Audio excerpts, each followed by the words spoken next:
नमस्कार स्टूडेंट्स, एक बार फिर से आपका संस्कृति सीसी ऑनलाइन एजुकेशन में हार्दिक स्वागत अभिनंदन है। पिछली क्लास में हमने पाठ्य पुस्तक का जो स्पंदना का प्रथम पाठ है जय सूर्य भारती, उसका हमने अध्ययन किया।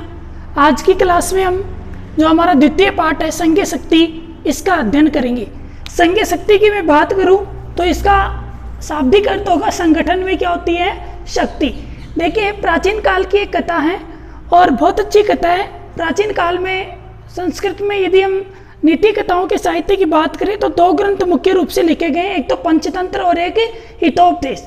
तो हितोपदेश से यहाँ ये कथा संकलित की गई है और इसके जो रचनाकार हैं पंडित नारायण शर्मा है और पंचतंत्र के जो रचनाकार है वो पंडित विष्णु शर्मा है। दोनों ग्रंथ ही संस्कृत साहित्य में अपना एक महत्वपूर्ण स्थान रखते हैं और दोनों ग्रंथों के अंदर ही पशु पक्षियों को आधार मान करके अनेक प्रकार की कहानियां लिखी गई है जो नीति युक्त कहानियां हैं और ये नीति युक्त बातें हमें सीखने को मिलती है।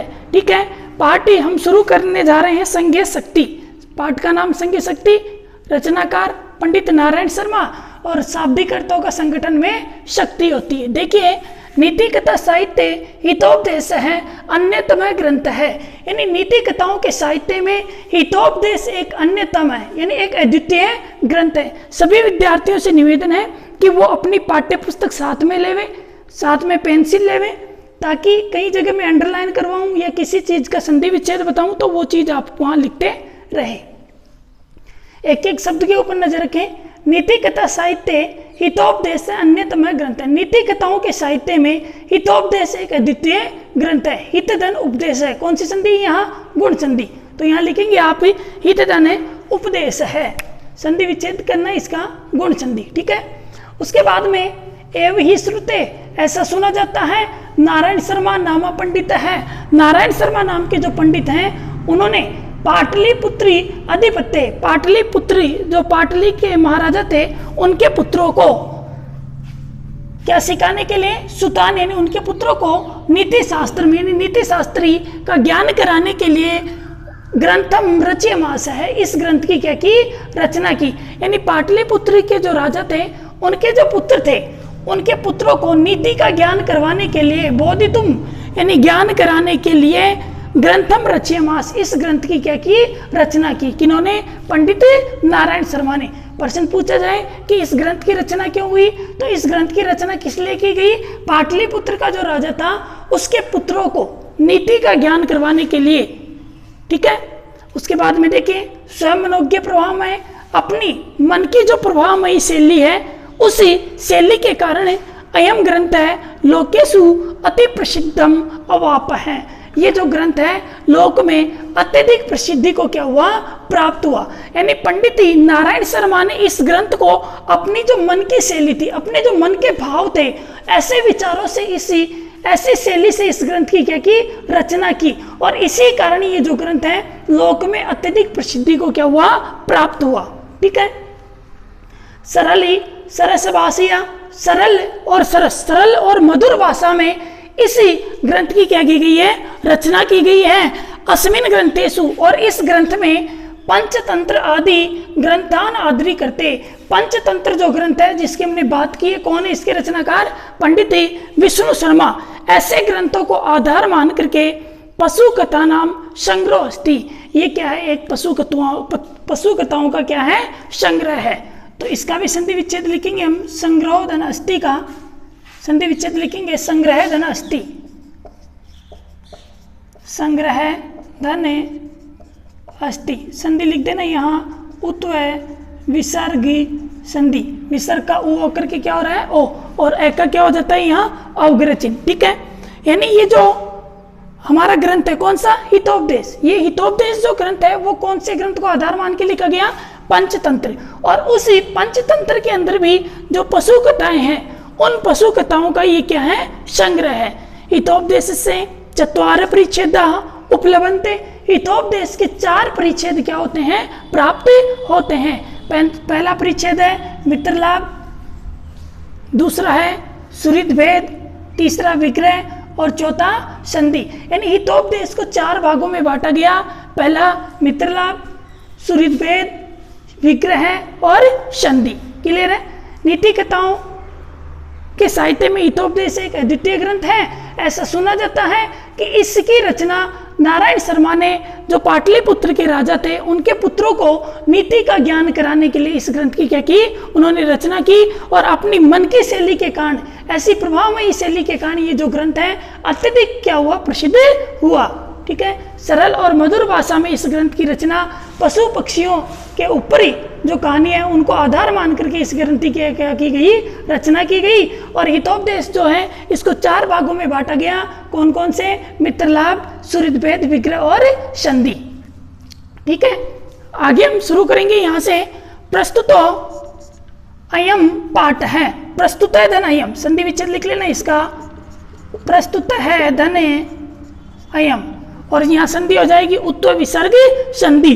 प्रस्तुत अयम पाठ है, प्रस्तुत यह पाठ मित्रलाभ परिच्छेद से, मित्रलाभ जो भाग है उसकी प्रथम कथाया, पहली कहानी का संपादित अंश विद्यते, संपादित अंश है। ये जो मित्रलाभ जो पाठ है हमारा, ये पहली जो कहानी है उसका क्या है, संपादित अंश है।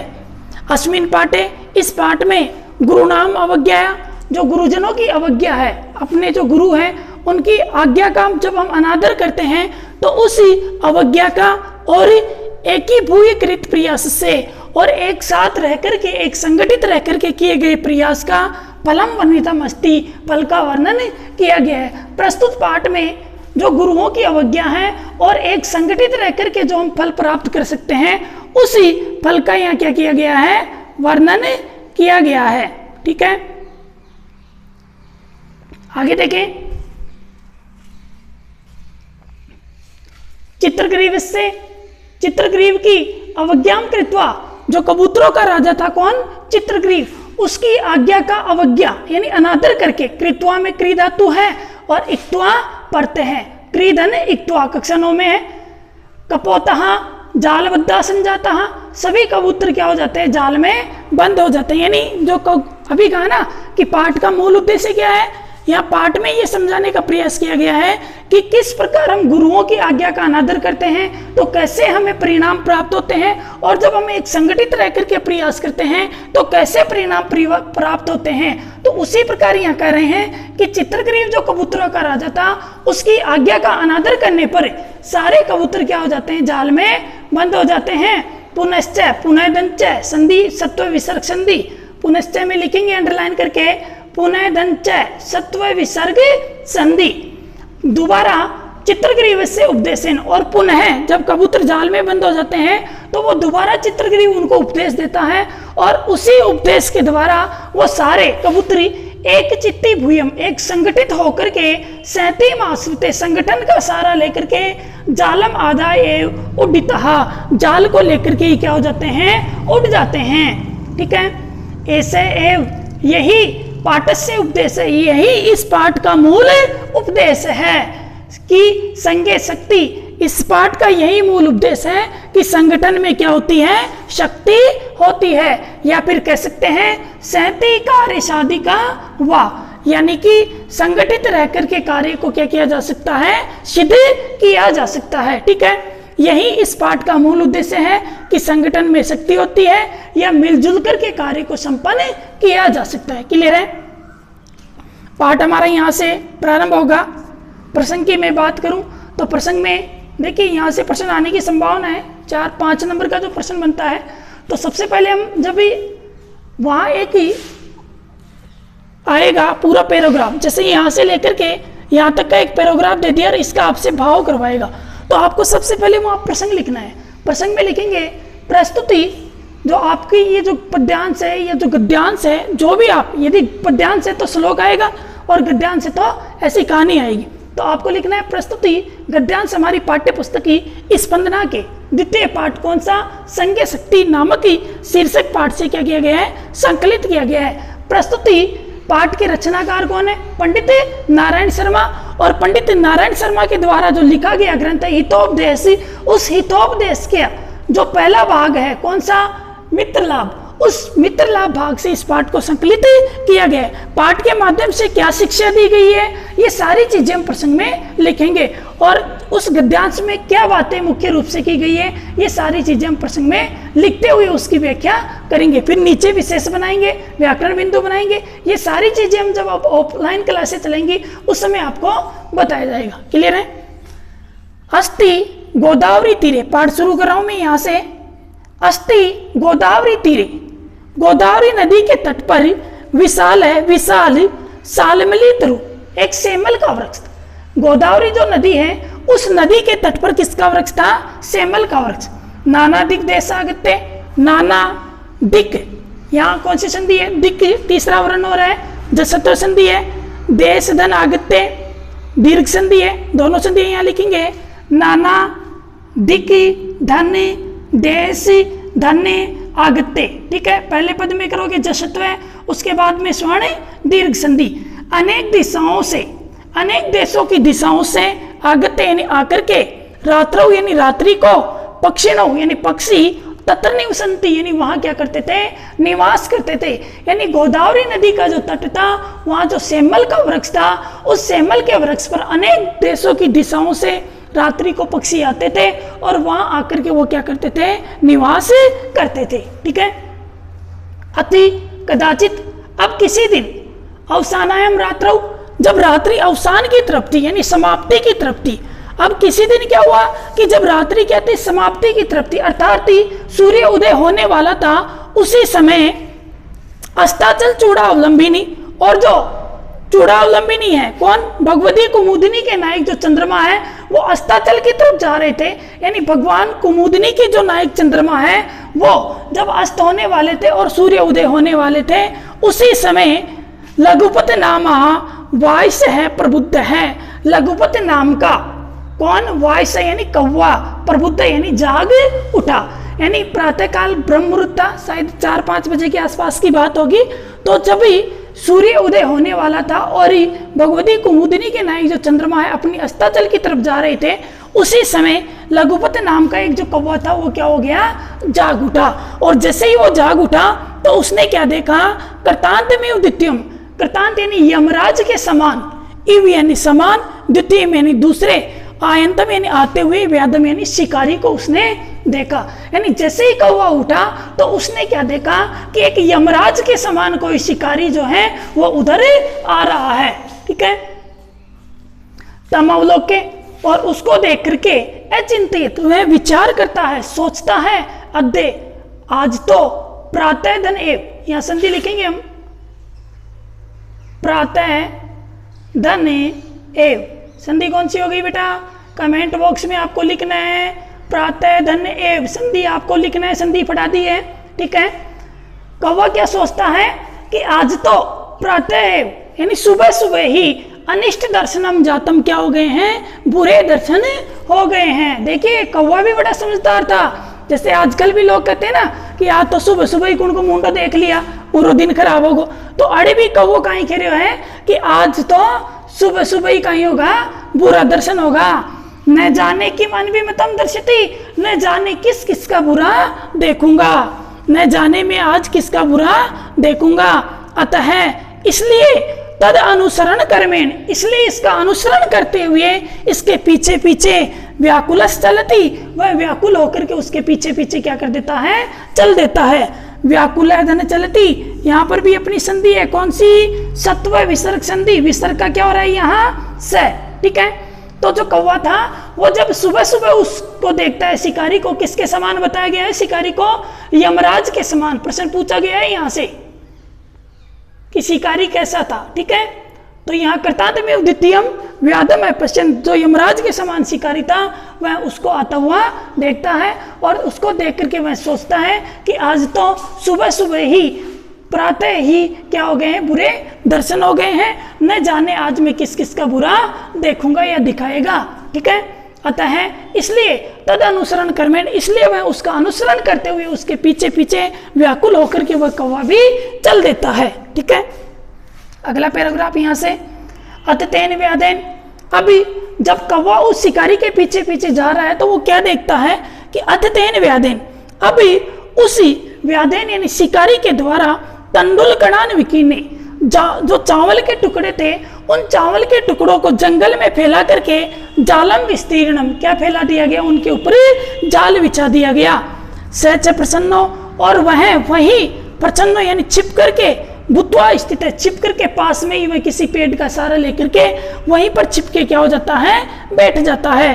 तस्मिन्नेव काले, उसी समय, तस्मिन्नेव काले, उसी समय चित्रग्रीव नामा, चित्रग्रीव नाम का कपोत राज है, कपोत है राजा। कौन सा समास है, क्रमधारीय समास। कबूतरों का जो राजा था सपरिवारो, परिवारेण सहितम अविभाव समास है, अपने परिवार के साथ ही वीति विप्रसानतान तंडुल कणान अवलोके मास है, उन बिखरे हुए चावल के कणों को क्या करता है, देखता है।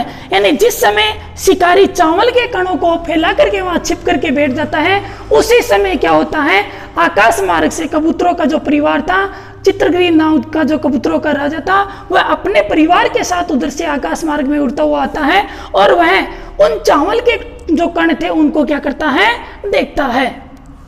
ठीक है, तथा है उसके पश्चात कपोत राजा है, जो कबूतरों का राजा था वह तंडुल कणान लुब्धान, जो चावल के जो लोभी कबूतर थे उनके प्रति आह यानी कहता है। यानी उसके पश्चात जब कबूतरों के राजा ने किसको देखा, चावल के कणों को देखा, तो वह उन चावल के कणों को जो खाने के जो लोभी कबूतर थे उन कबूतरों के प्रति वह आह यानी कहता है। क्या कहता है, कुतो अत्रि, कुतैदन अत्रि, उत्व विसर्ग संधि यहाँ, कुतो अत्रि, कुतैदन अत्रि, उत्व विसर्ग संधि है। कुतो अत्रि यानी कहा, इस निर्जन यानी इस निर्जन वने यानी वन में तंडुल कणान संभव है, चावल के कण कहाँ संभव है। कबूतरों का राजा जो था वह ये शंका करता है कि इस निर्जन वन में, यानी इस वन में कोई नहीं रहता है, कोई नहीं निवास करता है, तो ऐसे वन में चावल के जो कण हैं वो कहाँ तक संभव है। ऐसा विचार करके वो कहता है तन्निरूप्यताम तावती, थोड़ी देर के लिए आप रुके। वह जो कबूतरों का राजा था, उन कबूतरों का राजा उन सभी कबूतरों को कहता है कि आप रुके, यानी डायरेक्ट वहां खाने के लिए नहीं जाए। तो उन्होंने उसको रोका और फिर वो कह रहा है भद्रम इदम न पश्यामी, मैं इनको कल्याणकारी नहीं मानता। भद्रम इदम न पश्यामी यानी मैं इनको कल्याणकारी नहीं मानता।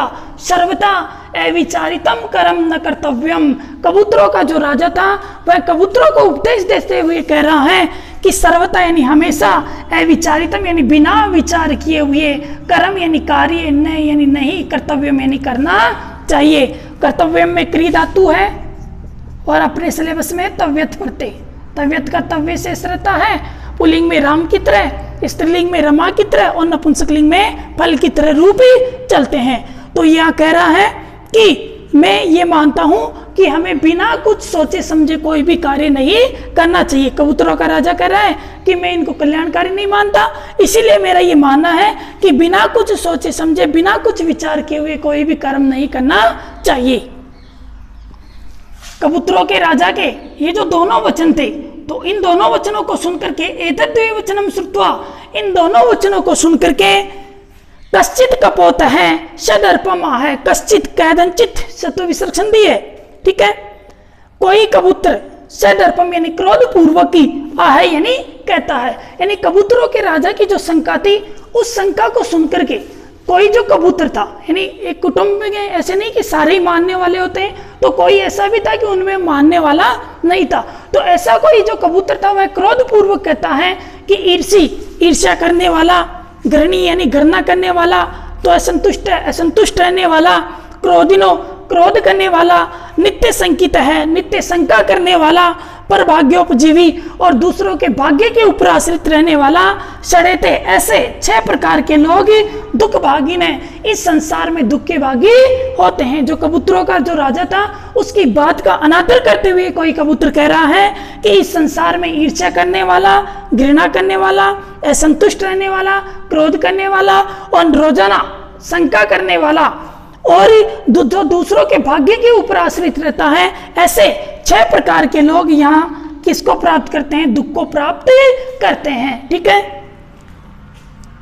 आगे देखें, तत्श्रुत्वा, उसको सुन करके, उसकी बात को सुन करके, उस कबूतर की बात को सुन करके कपोत राज से शंकाम च अनादरते, कबूतरों का जो राजा था उसकी शंका का अनादर करते हुए सर्वे कपोतः तत्र उपविष्टः, सभी कबूतर वहां क्या हो जाते हैं, बैठ जाते हैं। कहाँ बैठ जाते हैं, राशन लेने के लिए जो चावल ले रहे थे ना, चावल बिखरे हुए थे, उन चावलों को खाने के लिए सारे कबूतर उन कबूतरों का जो राजा था उसकी शंका का अनादर करते हुए क्या कर जाते हैं, वहां बैठ जाते हैं। यहाँ पद है अपना, अंडरलाइन कर रहा हूं मैं, इसका संधि विच्छेद बोल रहा हूं। कपोतः शत्व होगी, विसर्ग होगी, तत्री उपविष्टा, ठीक है, कपोता तत्री उपविष्टा, सारे कबूतर क्या हो जाते हैं, वहां बैठ जाते हैं, ठीक है।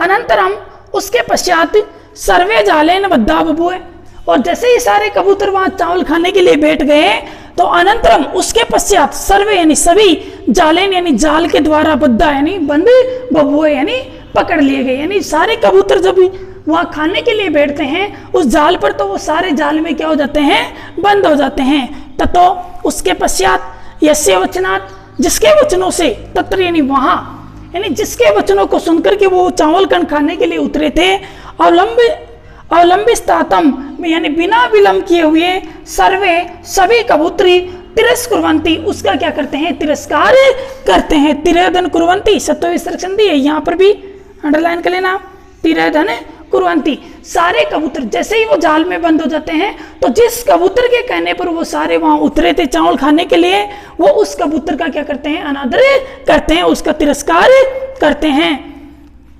तस्य तिरस्कारम श्रुत्वा, उसके तिरस्कार को सुनकर के, उसके अपमान को सुनकर के, चित्रग्रीव है, चित्रग्रीव उवाच यानी भोला, जो कबूतरों का जो राजा था वह भोला, देखो क्या कहता है, ना अयम अस्य दोष है, इसमें इसका कोई दोष नहीं है। कबूतरों का राजा फिर भी कह रहा है कि इसमें इसका कोई दोष नहीं है। विपत्ति काले विस्मय, यानी विपत्ति के समय, जब संकट आए उस समय विस्मय यानी भूल जाना ही, एव यानी ही का पुरुष लक्षणम, बुरे पुरुष का क्या होता है, लक्षण होता है। का पुरुष का समास विग्रह होगा, कुत्सित है, पुरुष है, समास पढ़ाएंगे आपको उस समय बता दिया जाएगा। कुत्सित है, पुरुष है, कर्मधारय समास, यानी कबूतरों का जो राजा है वह कह रहा है कि इसमें इसका कोई दोष नहीं है। विपत्ति के समय जब संकट आए उस समय भूल जाना ही बुरे पुरुष का क्या होता है, लक्षण होता है। तदत्री, तो अभी धैर्य अवलंबे यानी धैर्य धारण रखो। कबूतरों का राजा उनको कह रहा है कि कोई बात नहीं, बैठ गए, फंस गए, लेकिन अब आप क्या करो, धैर्य धारण करो और प्रतिकारस चिंतिताम, इससे बचने का जो उपाय है वो सोचो, विचार करो, इससे किस प्रकार हम इस मुसीबत से बच सकते हैं, ठीक है। इदानीम अप्ययम, अब भी क्रियताम यानी ऐसा किया जा सकता है। इदानीम अप्ययम यानी अब भी ऐसा क्रियताम यानी किया जा सकता है। सर्वे एक चित्ती भूयम, सभी एक संगठित होकर के, सारे कबूतर एक साथ होकर के, जालम आदाय उडिताम, जाल को लेकर के ही क्या हो जाए, उड़ जाए। कबूतरों का जो राजा है वो कह रहा है कि अब भी कुछ ऐसा किया जा सकता है कि जिससे हम इस संकट से क्या हो सके, बच सके। सारे कबूतर एक संगठित हो, एक साथ हो और सारे एक साथ होकर के इस जाल को लेकर के ही क्या हो जाए, उड़ जाए।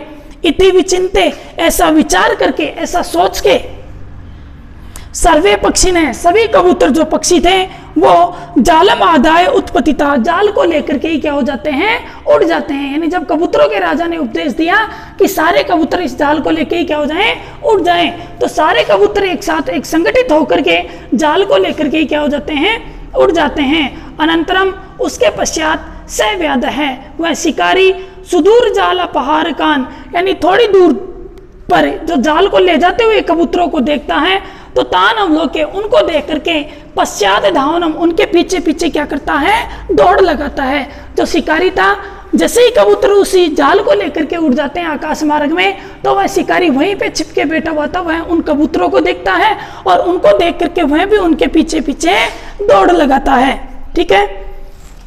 ततस्तेसु, उसके पश्चात उसकी चक्षुर विषयांतिक्रांतेसु, आंखों से ओझल हो जाने पर, यानी उसी शिकारी की आंखों से कौन ओझल हो गए, वो कबूतर, क्योंकि वो डायरेक्ट क्या कर रहे हैं, अभी आकाश मार्ग में उड़ रहे हैं और आकाश मार्ग में उड़ रहे हैं तो वो वहां से क्या हो गए, उसकी आंखों से ओझल हो गए। तो उसकी आंखों से ओझल होने पर ही पक्षिसु स व्याधो, उन पक्षियों के आंखों से ओझल हो जाने पर स व्याधो यानी वह शिकारी निवृत्त यानी निराश होकर के क्या हो जाता है, लौट जाता है। अतएव उचित इसलिए कहा भी गया है अल्पानाम अपि वस्तुनाम सहती कार्य शादी का, अल्पानाम अपि यानी छोटी छोटी वस्तुओं का, सहती यानी संगठन से भी, यानी छोटी छोटी वस्तुओं को संगठित करके भी कार्यम शादी का, बड़े से बड़े कार्य को क्या किया जा सकता है, सिद्ध किया जा सकता है। यानी नीचे उदाहरण के तौर पे कहा तरणय गुणत्वम आपन्न, यानी जिस प्रकार छोटे छोटे जो तिनके होते हैं उन तिनकों से गुण को प्राप्त हुई रसी बदनते मददंती ने एक मदमस्त हाथी को अपने वश में कर लेती है। उसी प्रकार यहाँ शिक्षा देने का ये प्रयास किया गया है कि एक संगठन में रह करके हम बड़े से बड़े कार्य को क्या कर सकते हैं, संपन्न कर सकते हैं। पुनः देखें अल्पानाम वस्तुनाम सहती कार्य साधी का, यानी छोटी छोटी वस्तुओं का संगठन से भी बड़े से बड़े कार्य को क्या किया जा सकता है, सिद्ध किया जा सकता है। जिस प्रकार उदाहरण के लिए कहा कि जिस प्रकार एक तिनकों से बनी हुई रस्सी एक रस्सी जो गुण है उसको प्राप्त करती है और उस रस्सी के द्वारा एक मदमस्त जो हाथी होता है उसको भी अपने वश में कर लिया जाता है, उसी प्रकार छोटे छोटे प्रयासों से बड़े बड़े कार्य भी संपन्न किए जा सकते हैं। क्लियर है? उम्मीद है विद्यार्थियों पाठ आपके समझ में आया होगा। फिर भी कोई दिक्कत हो तो आप कमेंट बॉक्स में लिखें। एक बार मैं पुनः इसका संक्षिप्त में एक कहानी के तौर पे आपको बता रहा हूँ कि प्राचीन काल की बात है। गोदावरी नदी के तट पर एक सेमल का वृक्ष था। वहाँ अनेक दिशाओं के देशों से पक्षी आते थे, रात्रि को निवास करते थे। तो क्या हुआ कि एक दिन रात्रि समाप्ति की तरफ थी और जैसे ही रात्रि समाप्ति की तरफ थी तो प्रातःकाल होने वाला था और उसी समय उस जंगल में क्या आता है, कोई शिकारी आता है और वो शिकारी जो है कुछ चावल के कण लाता है और जाल लाता है, वहाँ वो शिकार करने के लिए आता है। तो जिस समय वो शिकारी वहाँ आता है तो वो जो कबूतरों का राजा था वो क्या हो जाता है, उसी समय जाग उठता है। तो जिस समय कबूतरों का राजा जाग उठता है तो वो ये देखता है कि ये यमराज के समान आज कौन आ रहा है, न जाने आज मुझे प्रातःकाल ही किसके दर्शन हो गए और आज मैं पूरे दिन पता नहीं किस किस का बुरा देखूंगा। ऐसा विचार करके वो जो कबूतरों का राजा वो जो कौवा था वह उन शिकारी के पीछे पीछे व्याकुल होकर के क्या कर देता है, चल देता है। और वह थोड़ी देर बाद में क्या देखता है कि वो जो शिकारी था वही चावल के जो टुकड़े थे उन टुकड़ों को फैला करके उनके ऊपर जाल बिछा करके वहीं पास में चिपके क्या हो जाता है, बैठ जाता है। थोड़ा समय बीतता है, आकाश मार्ग से कबूतरों का जो राजा था अपने परिवार के साथ उधर आता है विचरण करने के लिए।